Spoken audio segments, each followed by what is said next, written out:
Welcome in the world of Ayurveda. Ayurveda के सुंदर विश्व में आप सबका हार्दिक स्वागत। आज हम अपने बीएमए सेकंड ईयर के द्रव्य गुण इस सब्जेक्ट का एक द्रव्य देखने वाले हैं, जिस द्रव्य का नाम है धातकी। आज के इस लेक्चर में हम धातकी के बारे में इंफॉर्मेशन देखेंगे। सबसे पहले इसे धातकी क्यों कहा जाता है।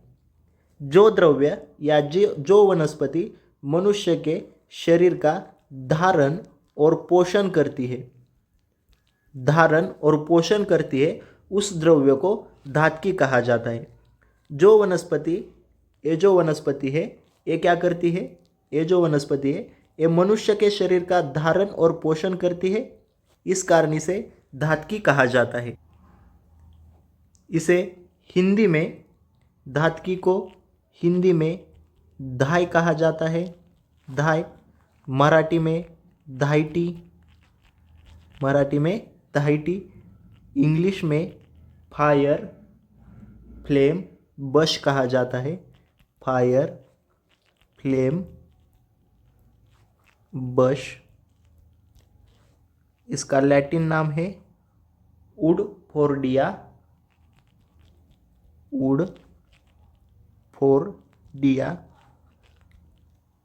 फ्रूटिकोजा, उडफोर्डिया फ्रूटिकोजा, ये क्या है, इसका लैटिन नाम। और इसकी फैमिली है लिथ्रेंसी। जो वनस्पति मनुष्य के शरीर का धारण और पोषण करती है, उसे धातकी कहा जाता है। हिंदी में धाय, मराठी में धायटी, फायर फ्लेम बश। अगर आपने कभी फायर या अग्नि देखी होगी तो वो किस प्रकार दिखती है, ताम्र वर्ण की दिखती है, यानी रक्त समान दिखती है। उसी प्रकार इस वनस्पति के जो पुष्प है वो रक्त समान दिखते हैं, इस कारण से फायर फ्लेम बश कहा जाता है, उडफोर्डिया फ्रूक्टिकोसा। और इसका फैमिली है लिथ्रेंसी। चलिए अब देखते हैं धातकी के पर्याय नाम। धातकी का पर्याय नाम है ताम्रपुष्पी। ताम्र यानी जिस वनस्पति के पुष्प तप्त ताम्र समान दिखते हैं, तप्त ताम्र समान जिस वनस्पति के पुष्प होते हैं उसे ताम्रपुष्पी कहा जाता है। वन्नी ज्वाला, वन्नी यानी अग्नि, जिस वनस्पति के पुष्प अग्नि समान होते हैं उसे क्या कहते हैं, वन्नी ज्वाला। मध्य पुष्प, जिस वनस्पति के पुष्प का प्रयोग मध्य निर्माण में किया जाता है। मध्य यानी आसव निर्माण में जिस वनस्पति का प्रयोग किया जाता है, जिस वनस्पति के पुष्प का प्रयोग किया जाता है, उस वनस्पति क्या कहते हैं, मध्य पुष्प। और मध्यकर, आसव में इसका प्रयोग करने से मध्यकर कहा गया है। हम देख रहे हैं धातकी के पर्याय नाम। ताम्रपुष्पी, जिस वनस्पति के पुष्प तप्त ताम्र समान दिखते हैं, उसे ताम्रपुष्पी कहा जाता है। वन्नी ज्वाला, वन्नी यानी अग्नि, जिस वनस्पति के पुष्प अग्नि समान दिखते हैं, वन्नी ज्वाला। मध्य पुष्प, इसका प्रयोग आसव निर्माण में किया जाता है। मध्यकर, आसव बनाते समय इसके फूल उसमें डाले जाते हैं, इस कारण इसका मध्यकर। इसमें से वन्नी ज्वाला और ताम्रपुष्पी ये पर्याय इसके आईएमपी है। इस पर एक बार क्वेश्चन पूछा गया है। चलिए अब हम देखते हैं धातकी का रस पंचक। धातकी में कौन कौन से रस है। सबसे पहले रस पंचक में रस धातकी इस कषाय रसात्मक है। इसके गुण है, गुण में लघु प्लस रुक्ष गुण है। इसका विपाक है शीत, इसका वीर्य है शीत, इसका वीर्य है शीत। और इसका विपाक है कटु। विपाक क्या है, कटु। हम धातकी देख रहे हैं, धातकी में सिर्फ एक ही रस होता है, वो है कषाय रसात्मक। गुण है लघु रुक्ष, वीर्य है शीत और विपाक है कटु। याद रखने के लिए ये जो क है इस पर ज़्यादा ध्यान देने का। कषाय रस और कटु विपाक, कषाय रस और कटु विपाक। अब हम देखते हैं इसके दोषज्ञता, ये किस दोष पर कार्य करता है। तो धातकी कप पित्त शामक है, कप पित्त शामक है। कफ पित्त शामक, याद रखने के लिए सिंपल कफ को क्या कहेंगे के और पित्त को पी, इसे हम पी के लिखेंगे, पी के। और हमें पता है धात्की का पर्याय नाम क्या है, मध्य पुष्प, मध्य पुष्प, यानी मध्य बनाते समय धात्की का प्रयोग करना ही पड़ता है। और हमारा पी के यानी क्या, मध्य पी के यानी मध्य पी के। अगर एक आदमी मध्य पी के यानी शराब पी के आया तो हम हमारे आयुर्वेदा की भाषा में क्या कहेंगे, मध्य पी के आया है। मध्य से मध्य पुष्प, मध्य से मध्य पुष्प यानी धात्की, और पी के से पित्त और कफ शामक, पित्त और कफ शामक। चलिए अब हम धात्की के कर्म देखते हैं। धात्की के कर्म है संधानीय, संधानीय, ये क्या करती है, संधान करती है। संधानीय, पुरुष संग्रहणीय, पुरुष संग्रहणीय, संधानीय, पुरुष संग्रहणीय, मूत्र विरेचनीय, मूत्र विरेचनीय, ये क्या है, इसके कर्म है।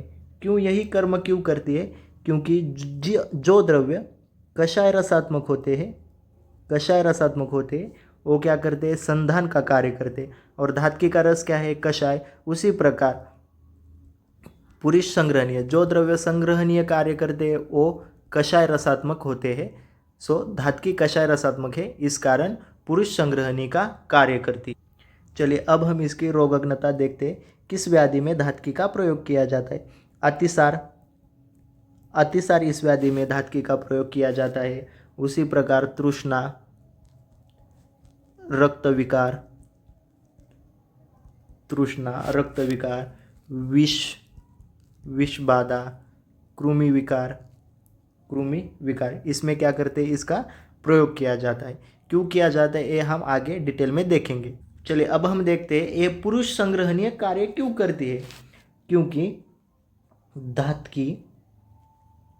धात्की का रस है कषाय रसात्मक और शीतवीर्यात्मक, कषाय रसात्मक और शीतवीर्यात्मक, इन दोनों के कारण ये क्या करती है, जो अंत कोष्ठ आश्रित, अंत यानी आत के, कोष्ठ के आश्रित जो स्त्रोतोमुख है, जो स्त्रोतोमुख है, उसका क्या करती है, संकोच करती है, संकोच करती है। अगर इस प्रकार स्त्रोत का मुख है तो धात्की क्या करती है, उसे इस प्रकार कर देती है, यानी संकोच कर देती है, संकोच कर देती है।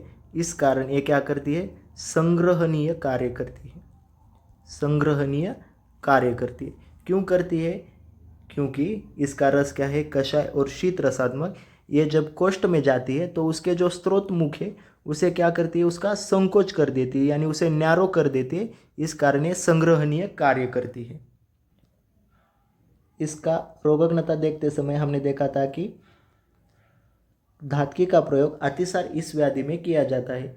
सेम कषाय रस से, कषाय रस प्लस शीतवीर्य का होने से ये क्या करती है, पुरुष संग्रहण का कार्य करती है, पुरुष संग्रहण का कार्य करती है। इस कारण अतिसार में इसका प्रयोग किया जाता है, अतिसार इस व्याधि में प्रयोग किया जाता है।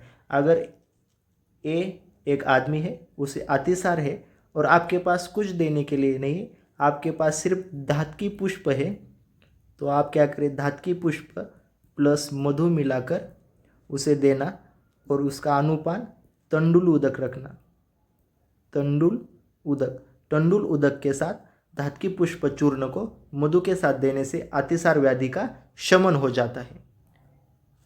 आगे इसका प्रयोग रक्त पित्त व्याधि में, रक्त विकार या रक्त पित्त व्याधि में किया जाता है।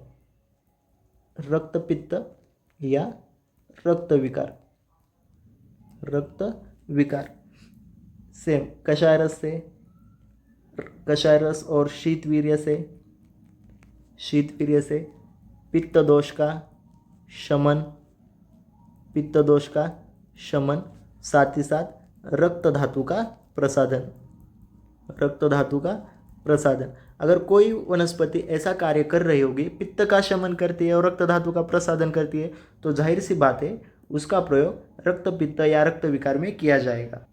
विसर्प, धात्की का प्रयोग विसर्प व्याधि में भी किया जाता है। विसर्प व्याधि में भी किया जाता है। क्यों किया जाता है? क्योंकि ये पित्त शमन का कार्य करती है। पित्त शमन, अगर पित्त का शमन हो गया तो रक्त दोष दुष्य का भी शमन हो जाएगा और रक्त धातु का प्रसाधन भी करती है। रक्त धातु का क्या करती है? प्रसाधन करती है। इस कारण पित्तज और रक्तज विसर्प में इसका प्रयोग किया जाता है। आगे इसका प्रयोग दंत उद्भवजन्य व्याधि में किया जाता है। जब बच्चों में दंत की उत्पत्ति होती है, दंत की उत्पत्ति होती है, तब उनमें अतिसार यह व्याधि पाया जाता है। उन्हें अतिसार व्याधि हो जाता है। और हमें पता है हमारी जो धात्की है, धात्की वो संग्रहण का कार्य करती है, संग्रहण का कार्य करती है। इस कारण दंतोद्भवजन्य व्याधि में धात्की का प्रयोग किया जाता है। चलिए अब हम आईएमपी पॉइंट देखते हैं। इसके गण के बारे में इंफॉर्मेशन देखेंगे।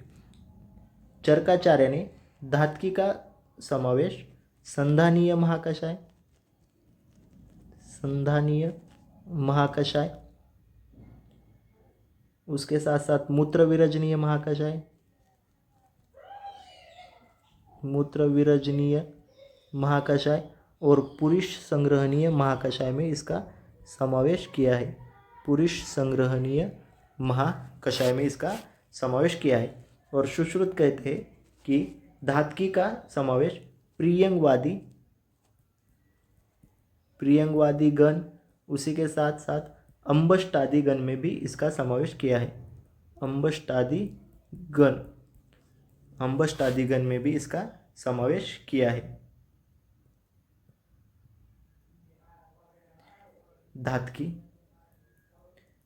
धात्की को मध्य कहा जाता है। मध्य पुष्प हमारी प्रियंगवादी यानी प्रियंका मद्यपान करती है।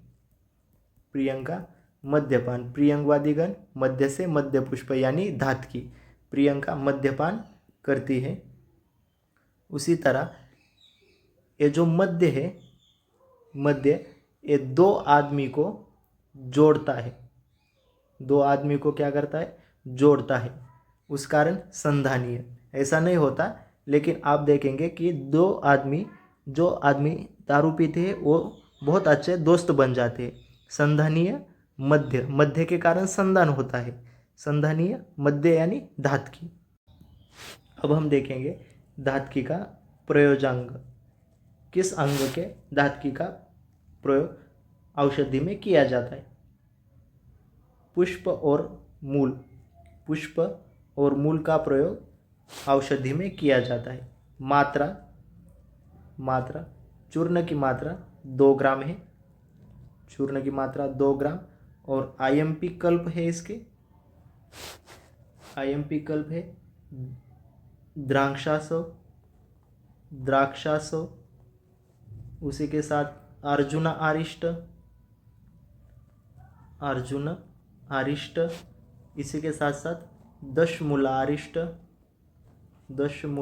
आरिष्ट और पुषानक चूर्ण ये क्या है? इसके कल्प है। इस प्रकार आज के इस लेक्चर में हमने धात्की के बारे में संपूर्ण इन्फॉर्मेशन देखी। अगर आपको यह लेक्चर अच्छा लगा हो तो इस वीडियो को लाइक कीजिए, शेयर कीजिए और हमारे चैनल को सब्सक्राइब कीजिए। Thank you so much.